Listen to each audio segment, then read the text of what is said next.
सांगलीतील एका कन्स्ट्रक्शन बिझनेससाठी आपण फक्त 900 रुपये फेसबुक ॲडवरती खर्च करून 35 लीड्स आणून दिल्या आणि या 35 लीड्स फक्त इंटरेस्टेड लोकांची होत्या आणि त्यातील त्यांची 2 कामे फिक्स देखील झाली.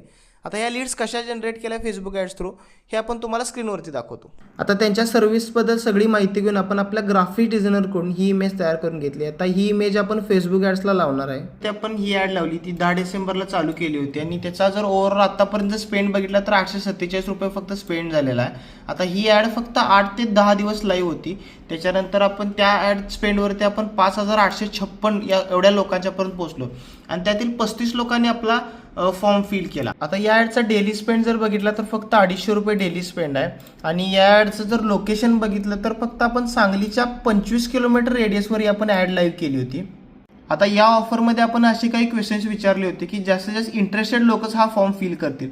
आता पहिल्या पेजवर आपण सगळी ऑफर एक्सप्लेन केली होती. जर आपण खाली बघितलं तर पहिला क्वेश्चन विचारला होता की तुमच्याकडे बांधकामासाठी प्लॉट व जागा उपलब्ध आहे का, फक्त हो किंवा नाही याच्यामध्ये याचं आन्सर द्यायचं होतं.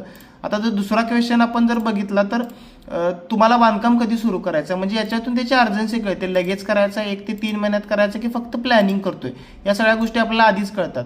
आणि जर तिसरा क्वेश्चन बघितला तर म्हणजे तुमचा जिल्हा कोणता आहे, याच्यातून आपलं लोकेशन परफेक्ट कळतं, कारण आम्हाला ही फक्त सांगलीमध्ये ॲड रन करायची होती किंवा कोल्हापूरचे क्लायंट जरी आले तरी आपण कुणाला तर रेफर करू शकतो. या हिशोबाने हे 3 क्वेश्चन्स विचारले होते.